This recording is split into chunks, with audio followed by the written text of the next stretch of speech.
Maintenant, c'est un Oui, film oui, d'horreur. Les fantômes. Non, alors Pas là, du tout. pas du tout les fantômes. Les fantômes, c'est... Non, c'est pas du tout les fantômes on peut trouver en Écosse.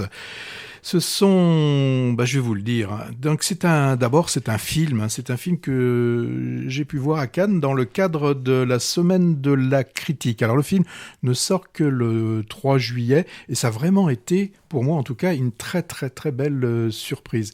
Le film de Jonathan Millet nous emmène au sein on pourrait appeler ça une société secrète qui en fait traque les criminels de guerre syriens qui peuvent être cachés en Europe. Et là, c'est à Strasbourg que l'on va suivre Hamid.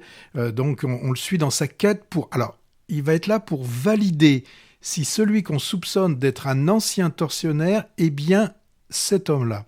Alors, il faut savoir que pour les ex-victimes, reconnaître un ancien bourreau est assez compliqué puisque les actes de torture étaient quasiment tous faits soit avec le visage des torturés ou ceux des tortionnaires ou les deux dissimulés sous une cagoule. Donc dans ce cas, bien évidemment, il est quasiment impossible de reconnaître au travers simplement du visage, mais eux aussi vous le diront, c'est que dans ces moments-là, lorsqu'on vous enlève un sens, eh bien, on passe en mode vraiment exacerbé pour les autres.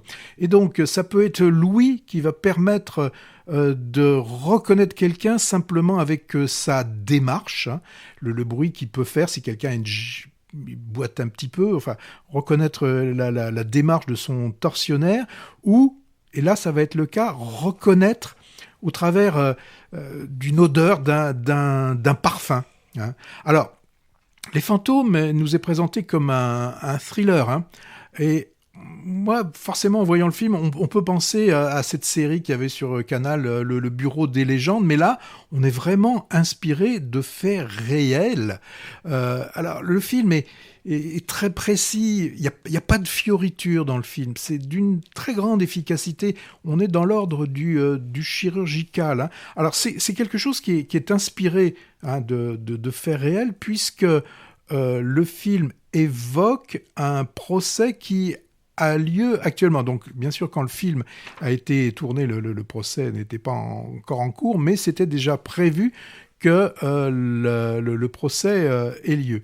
Alors, au niveau de distribution, moi, j'ai mis du temps pas à le reconnaître, mais à savoir où je l'avais vu, il y a Tawfik Bahram, qu'on avait apprécié, hein, moi que j'avais beaucoup apprécié dans le film La Conspiration du Caire.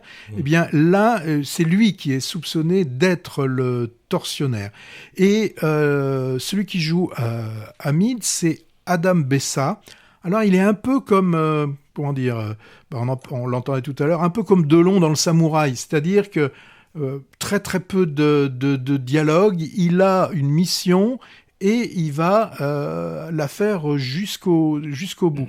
Donc lui, hein, il a tout perdu, hein, et là, en fait, on voit bien qu'il est en train de voir comment il va pouvoir repartir dans une nouvelle vie, et là, il faut absolument qu'il puisse terminer cette mission de reconnaissance ou non de la personne comme étant le tortionnaire, et après, il pourra recommencer une autre vie. Donc une interprétation tout en retenue, mais néanmoins très puissante, hein, une grande puissance dans cette sobriété. Donc c'est un thriller politique, thriller sensoriel. Pour moi, c'est du vrai, du beau cinéma, un cinéma puissant, avec cette tension, finalement, qui monte au fil du film. Donc ça sort le 3 juillet, le film. Ça s'appelle Les Fantômes et c'est réalisé par Jonathan Millet. Ouais, il est aussi passé en avant-première au Festival de Contis la semaine dernière, mais j'ai pas pu le voir. Alors sur tes conseils en général avisés, pas toujours, hein, mais toujours. Souvent, je cours le voir dès qu'il sort. Donc tu l'as dit le 3 juillet.